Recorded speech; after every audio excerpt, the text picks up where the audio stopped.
الحمد لله رب العالمين، والصلاة والسلام على سيد الأنبياء والمرسلين وعلى آله وأصحابه وأزواجه وذرياته وأهل بيته أجمعين. أما بعد، فقد قال الله تبارك وتعالى في القرآن المجيد: أعوذ بالله من الشيطان الرجيم، بسم الله الرحمن الرحيم. لن ينال الله لحومها ولا دماؤها ولكن يناله التقوى منكم.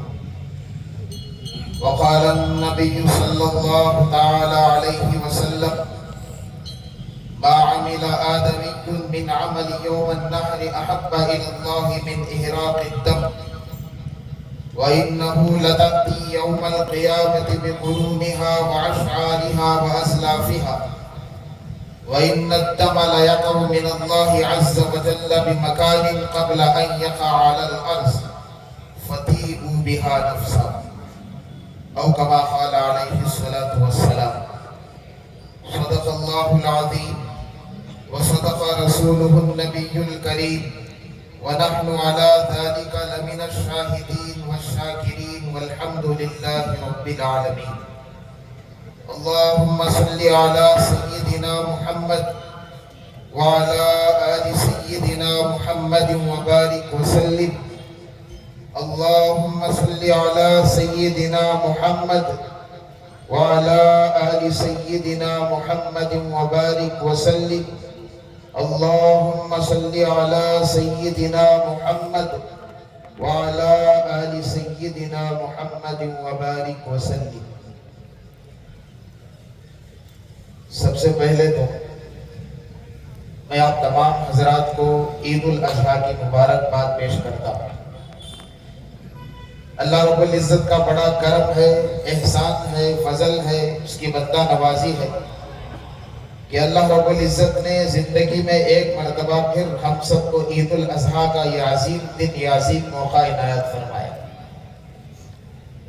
بہت خوش نصیب ہیں وہ لوگ جو آج کے دن کعبۃ اللہ کی زیارت کر رہے ہیں، اس کا طواف کر رہے ہیں، جن کی زبانوں پر لبیک اللہم لبیک کا نعرہ ہے، جو کبھی منا میں تو کبھی مزدلفہ میں، کبھی عرفات میں قیام کر رہے ہیں، کبھی اللہ رب العزت کی بارگاہ میں اپنی قربانیاں پیش کر رہے ہیں، تو کبھی زمزم کے چشمے سے سیراب ہو رہے ہیں۔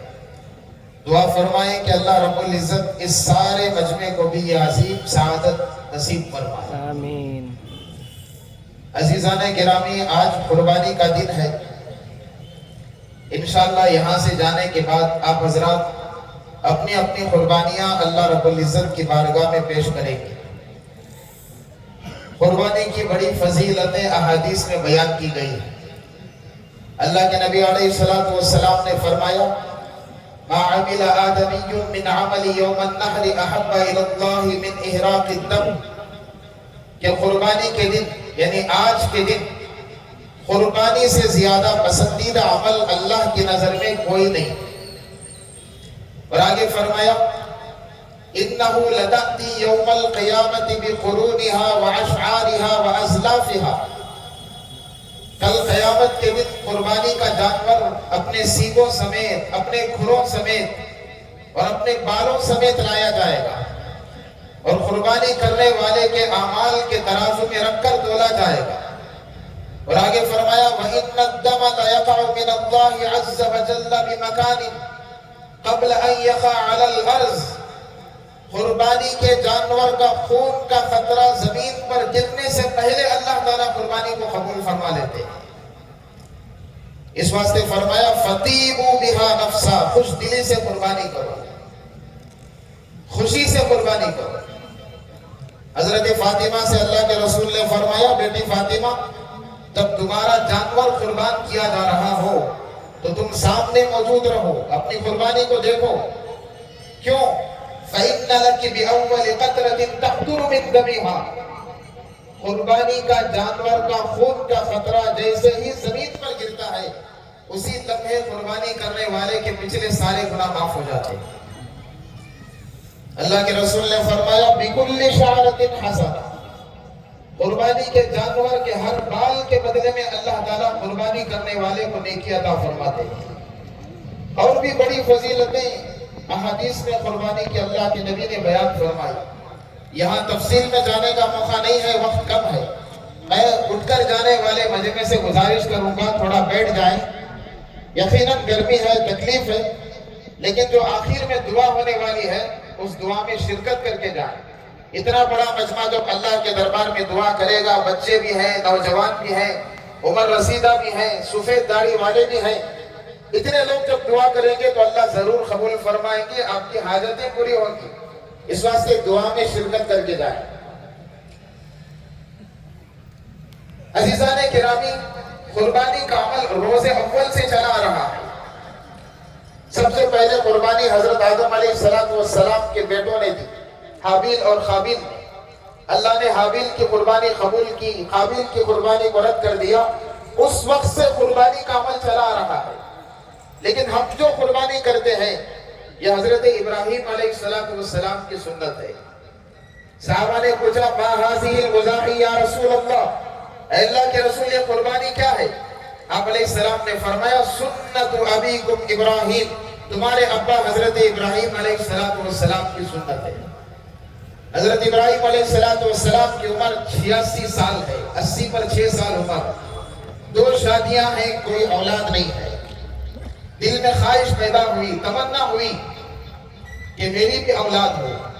ہاتھ اٹھائے آسمان کی طرف، دعا مانگی اللہ سے، رب ہب لی من الصالحین، اے اللہ مجھے نیک صالح بیٹا عطا فرما۔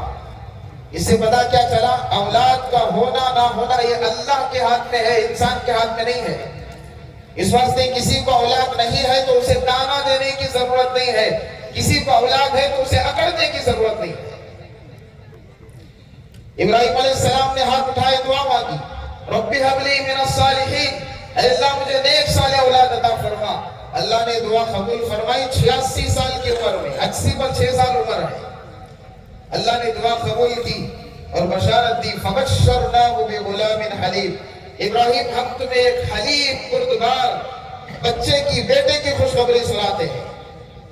اللہ تعالیٰ نے حضرت ابراہیم علیہ السلام کی دوسری زوجہ بی بی ہاجرہ سلام اللہ علیہا کے بطن سے ایک خوبصورت حسین جمیل بچے کو پیدا فرمایا۔ ابراہیم علیہ السلام نے بچے کا نام اسماعیل رکھا۔ بڑے خوش تھے حضرت ابراہیم علیہ السلام، لیکن یہ خوشی زیادہ دیر تک باقی نہ رہی۔ اللہ نے حکم دیا، ابراہیم اپنی بیوی ہاجرہ اور اس دودھ پیتے بچے کو 1400-1500 کلومیٹر دور، فلسطین سے 1400-1500 کلومیٹر کے فاصلے پر مکہ مکرمہ ایک وادی ہے، ایک بنجر زمین ہے۔ اس وقت وہاں کوئی آبادی نہیں تھی، دور دور تک انسان کا کوئی نام و نشان نہیں تھا۔ اللہ نے حکم دیا کہ ابراہیم وہاں چھوڑ کر آؤ۔ حضرت ابراہیم علیہ السلام لے گئے اپنی بیوی اور دودھ پیتے بچے اسماعیل کو، وہاں چھوڑ کر آئے۔ چونکہ ایک لوتا بیٹا تھا، بڑی دعاؤں سے، بڑی تمناؤں سے پیدا ہوا تھا۔ جب بھی بچے کی یاد آتی، حضرت ابراہیم 1400-1500 کلومیٹر کا سفر کر کے آ جاتے، بچے کو دیکھ کر اپنی آنکھیں ٹھنڈی کرتے۔ ایک رات سوئے ہوئے تھے، 8 ذو الحجہ کی رات تھی۔ ابراہیم علیہ السلام نے خواب دیکھا۔ خواب میں کوئی کہہ رہا ہے، ابراہیم اپنے بیٹے اسماعیل کو اللہ کے نام پر قربان کرو۔ صبح ہوئی تو ابراہیم علیہ السلام سوچ میں پڑ گئے، یہ خواب اللہ کی طرف سے ہے یا شیطان کی طرف سے؟ کیونکہ نبی کو خواب میں بھی وحی آتی ہے۔ پھر اگلے دن سوئے تو پھر خواب آیا، پھر خواب میں کوئی کہہ رہا ہے، ابراہیم اپنے بیٹے اسماعیل کو اللہ کے نام پر قربان کرو۔ دوسری رات خواب آیا تو ابراہیم علیہ السلام سمجھ گئے خواب اللہ کی طرف سے، اور خواب کی تعبیر یہ سمجھی شاید اللہ جانور کی قربانی مانگ رہے ہیں۔ کچھ اونٹ حضرت ابراہیم علیہ السلام نے ذبح کیے۔ لیکن تیسری رات سوئے تو پھر خواب آیا، کوئی کہنے والا کہہ رہا ہے، ابراہیم اپنے بیٹے کی اسماعیل کی قربانی اللہ کے نام پر کرو۔ اب سمجھ گئے کہ جانور کی نہیں، میرے لخت جگر، میرے بیٹے اسماعیل کی قربانی مانگی جا رہی ہے۔ اس وقت حضرت اسماعیل کی عمر تقریباً مفسرین نے لکھا ہے 13 سال تھی، ابھی بالغ نہیں ہوئے تھے، معصوم بچے تھے۔ صبح ہوئی تو ابراہیم علیہ السلام نے اپنے اس معصوم بچے سے کہا، بیٹا یا بنی انی ارا فی المنام انی اذبحک فانظر ماذا تری، میں نے کل رات خواب میں دیکھا ہے کہ میں تجھے ذبح کر رہا۔ بیٹا جانتا تھا ابا نبی ہے، خواب میں بھی نبی کو وحی آتی ہے، تو بیٹا سمجھ گیا کہ یہ اللہ کا حکم ہے۔ تو بیٹے نے کیا جواب دیا؟ یا ابت افعل ما تؤمر، ابا آپ کو جس کا حکم دیا گیا اللہ کی طرف سے آپ اسے پورا کیجئے۔ ستجدنی انشاءاللہ من الصابرین، انشاءاللہ میں صبر کر لوں گا۔ اللہ اکبر، اندازہ لگائیں کیا محبت ہے اللہ کی۔ باپ اللہ کی محبت میں ایک لوتے بیٹے کو قربان کرنے تیار ہے، اور بیٹا اللہ کی محبت میں قربان ہونے تیار ہے۔ اسے کیا سبق ملا؟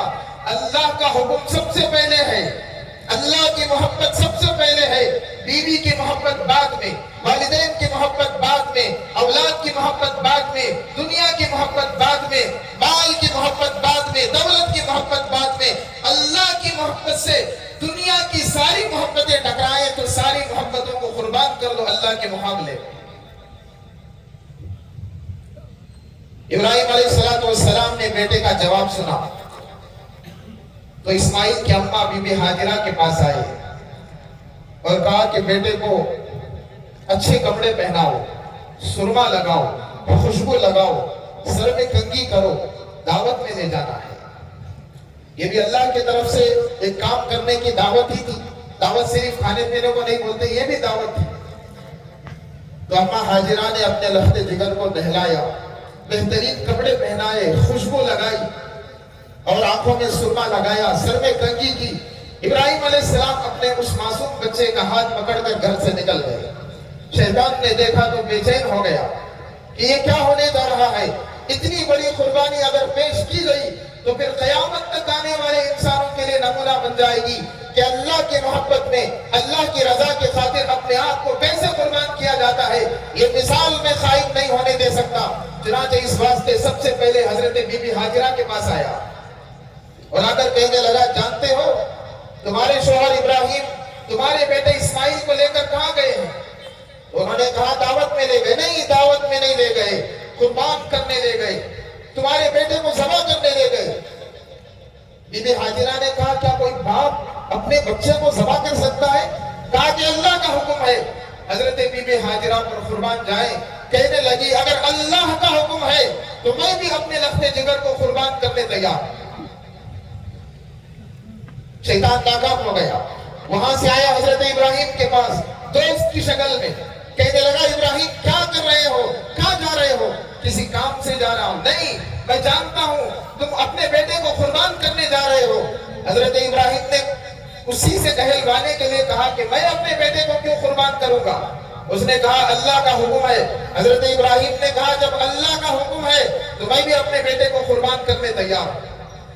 یہاں بھی ناکام ہوا تو پھر آیا اسماعیل کے پاس، اس معصوم بچے کے پاس، 13 سالہ بچے کے پاس، اور آ کر کہنے لگا اسماعیل بیٹا جانتے ہو تمہارے ابا تمہیں کہاں لے جا رہے ہیں؟ کہا قربانی کا۔ نہیں، قربانی نہیں، جانور کی نہیں، تمہاری قربانی دینے لے جا رہے ہیں، تمہیں ذبح کرنے لے جا رہے ہیں۔ اس معصوم بچے نے پوچھا اپنی مرضی سے یا اللہ کی مرضی سے؟ کہا اللہ کی مرضی سے۔ جب اللہ کی مرضی ہے تو میں بھی اپنی جان قربان کرنے تیار۔ شیطان ناکام ہو گیا۔ تفصیلات کو میں چھوڑ رہا ہوں۔ میرے ہاتھ چلتے چلتے اس مقام پر پہنچے جہاں یہ قربانی پیش کی جانی تھی۔ یہاں پہنچے تو اس معصوم بچے اسماعیل نے کہا ابا جان، اے میرے پیارے ابا، مجھے قربان کرنے سے پہلے میرے ہاتھ پیر باندھ دیجیے، کہیں ایسا نہ ہو کہ جب آپ مجھے قربان کریں تو میں تڑپنے لگوں اور اس تڑپنے کے دوران میرا پیر آپ کو لگ جائے، آپ کی شان میں بے ادبی نہ ہو جائے۔ بڑھاپے میں اپنے والدین کو گھر سے نکالنے والے ظالموں، بڑھاپے میں اپنے ماں باپ کا سہارا نہ بننے والوں، سنو یہ 13 سال کا معصوم بچہ کیا کہہ رہا ہے۔ کہا ابا جان آپ میرے ہاتھ پیر کو باندھ دیجئے، کہیں ایسا نہ ہو کہ آپ کی شان میں بے ادبی ہو جائے. اور کہا کہ ابا میرے چہرے کو زمین کی طرف رکھنا, میرے چہرے پر قربان کرتے وقت نظر نہ ڈالنا, کہیں ایسا نہ ہو کہ باپ کی شفقت کی وجہ سے آپ اللہ کے حکم کو پورا نہ کر سکو. اور جو تیسری بات کہی وہ رلا دینے والی ہے. کہا ابا اپنے کپڑوں کو میرے خون سے بچانا, کہیں ایسا نہ ہو کہ آپ کے کپڑوں پر میرا خون لگا دیکھ کر میری ماں غمگین نہ ہو جائے.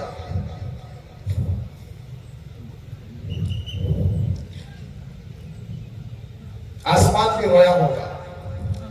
ابراہیم علیہ السلام نے ہاتھ پیر باندھے اپنے بیٹے کے اور منہ کے بل لٹایا, چھری ہاتھ میں لی, گلے پر چھری رکھی. فرشتوں کی آسمان میں چیخیں نکل گئی. آسمان کے پرندے, زمین کے درندے سہم گئے اور درخواست کرنے لگے, مولا یہ کیا ہو رہا ہے, اس باپ بیٹے پر رحم فرما. ابراہیم علیہ السلام نے چھری چلا دی لیکن چھری چلنے تیار نہیں. حضرت ابراہیم علیہ السلام کو غصہ آ رہا ہے کہ اللہ کا حکم میں پورا نہیں کر پا رہا ہوں. زور سے چھری چلا رہے ہیں لیکن چھری نہیں چل رہی ہے. غصے میں آ کر چھری کو پھینکا. اللہ نے اس چھری کو زبان دی. اس چھری نے کہا خلیل کا حکم ہے چل جاؤں, لیکن رب جلیل کا حکم ہے خبردار نہ چلنا. اتنے میں آواز آئی آسمان سے, غیب سے آواز آئی, قد صدقت الرؤیا, اے ابراہیم تم نے اپنا خواب سچا کر دکھایا. ان ھذا لہو البلاء المبین, یقیناً یہ بہت بڑی آزمائش تھی جس میں تم کامیاب ہوئے ہو. وفدیناہ بذبح عظیم. اتنے میں حضرت جبریل آسمان سے, جنت سے بکرا لے کر آئے, میڈھا لے کر آئے. اسماعیل کو اٹھایا اور وہاں جنت کے میڈے کو رکھا. حضرت ابراہیم نے اس چھری سے اس میڈے کو ذبح کیا.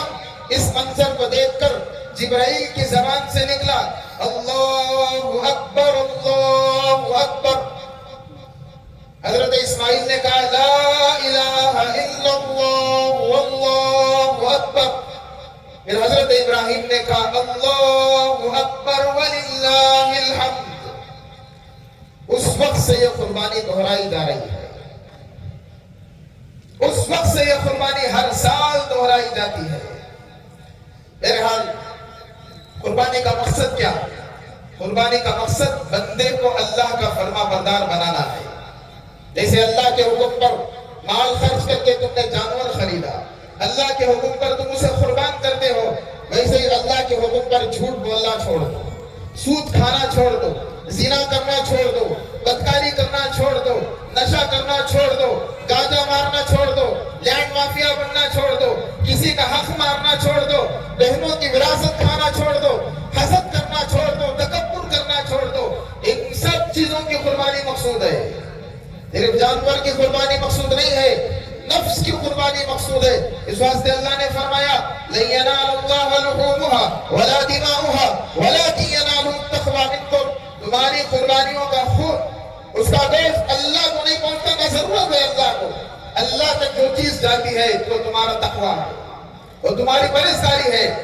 تو قربانی کا مقصد تقوی حاصل کرنا, اللہ کا خوف اپنے اندر پیدا کرنا. اگر قربانی کے باوجود بھی ہماری زندگی میں تبدیلی نہیں آئی تو سمجھو ہمیں قربانی کا مقصد حاصل نہیں ہو سکا. اور قربانی کا پیغام کیا ہے؟ قربانی کا پیغام یہ ہے کہ غریبوں کا, یتیموں کا, مسکینوں کا, ضرورت مندوں کا خاص طور سے اس قربانی کے موقع پر خیال رکھنا چاہیے. کئی گھرانے ایسے ہیں جو سال میں کبھی کبھار ہی گوشت کھانا انہیں نصیب ہوتا ہے. ایسے گھروں تک پہنچنا, اپنی قربانیوں کا گوشت انہیں دینا, یہ قربانی کا پیغام ہے. بہتر ہے, مستحب ہے کہ 3 حصے کر لیے جائیں. ایک حصہ اپنے لیے, ایک حصہ رشتہ داروں کے لیے, ایک حصہ غریبوں کے لیے. یہ مستحب طریقہ ہے. بہتر سے بہتر غریبوں کو دینے کی کوشش کریں. ایسا نہیں ہے کہ تکیے والا خود رکھ لیا اور جو ہڈی والا ہے وہ غریبوں میں دے دیا, میٹھا میٹھا حق حق, کڑوا کڑوا تھو تھو. ایسا نہیں ہے. بہتر سے بہتر غریبوں کو دینے کی کوشش کریں. اور 2-3 باتیں ہیں جن کا قربانی سے پہلے خیال رکھنا ہے. پہلی چیز, قربانی حلال مال سے کرنا ضروری ہے. حرام مال سے کی گئی قربانی اللہ قبول نہیں فرماتے. دوسری چیز قربانی سے پہلے نیت درست ہونا ضروری ہے. ریاکاری نہ ہو، دکھلاوا نہ ہو، شہرت حاصل کرنا نہ ہو. قربانی سے اللہ کا حکم پورا کرنا مقصود ہو. حتیٰ کہ فقہا نے لکھا ہے کہ کوئی صرف گوشت کھانے کی نیت سے قربانی کرتا ہے. میں جانور قربان کر رہا ہوں گوشت کھانے کے لیے، یہ نیت بھی رکھو گے تو قربانی قبول نہیں ہوگی. نیت درست کرو. تیسری چیز صاف صفائی کا خاص خیال رکھو. پورے مجمع سے میں گزارش کروں گا قربانی کے موقع پر صاف صفائی کا خاص خیال رکھنا چاہیے. ہمارے کسی عمل سے مذہب بدنام نہیں ہونا چاہیے. اور چوتھی چیز فوٹو بنانا قربانی کی، ویڈیو نکالنا، سوشل میڈیا پر اپلوڈ کرنا، یہ بے وقوفانہ حرکت ہے، احمقانہ حرکت ہے، اس سے بچنا چاہیے. اور آخری پیغام جو ہر عید کے موقع پر دیا جاتا ہے، مسلمانوں اپنے صفوں میں اتحاد پیدا کرو، آپسی اختلاف کو ختم کرو. عید کے دن عیدگاہ میں جو آپ کو جمع کیا جاتا ہے وہ اسی لیے جمع کیا جاتا ہے، یہاں جیسے کھندے سے کھندا ملا کر بیٹھے ہو، دل سے دل ملا کر یہاں سے جاؤ. کسی کی نفرت دل میں نہ ہو، عداوت نہ ہو، دشمنی نہ ہو، بغض نہ ہو، حسد نہ ہو، کینہ نہ ہو. ہے تو یہی ختم کر کے جاؤ، یہاں سے لے کر مت جاؤ. اس دن ایک صاحب بتا رہے تھے کہ کسی کا ایکسیڈنٹ ہوا، ہمارے شہر ساگر کی بات بتا رہا ہوں. کسی کا ایکسیڈنٹ ہوا، لوگ جمع ہو گئے دیکھنے کے لیے. ایک صاحب پیچھے سے آئے، درمیان میں کھڑے ہو گئے. پوچھا کیا ہوا؟ کہا ایکسیڈنٹ ہوا. پوچھا مسلمان ہے غیر مسلم ہے؟ کہا مسلمان ہے. اس کے بعد انہوں نے جو سوال کیا وہ بہت افسوسناک تھا. پوچھنے لگے کون سی جماعت کا مسلمان ہے؟ اندازہ لگائے مسلمانوں کی جہالت کا کیا عالم ہے. اتنا تعصب، اتنی نفرت، اتنی عداوت. یاد رکھیں یہ بہت بڑی تباہی ہے. اپنے اپنے مسلک پر قائم رہو، لیکن بحیثیت خوف آپس میں مسلمان بھائی بھائی بن کر زندگی گزارو. یہی عید کا پیغام ہے. یہ چند گزارشات آپ حضرات کی خدمت میں مجھے عرض کرنی تھی. دعا فرمائے کہ اللہ تبارک و تعالی کئی سنی باتوں پر ہمیں عمل کی توفیق نصیب فرمائے اور عید الاضحیٰ کی خوشیاں ہم سب کو نصیب فرمائے. ہماری طرف سے دی جانے والی قربانیوں کو اپنے فضل سے قبول فرمائے. اس کا بہترین بدلہ ہم سب کو نصیب فرمائے. اقول قولی ھذا واستغفر اللہ وآخر دعوانا الحمد للہ رب العالمین.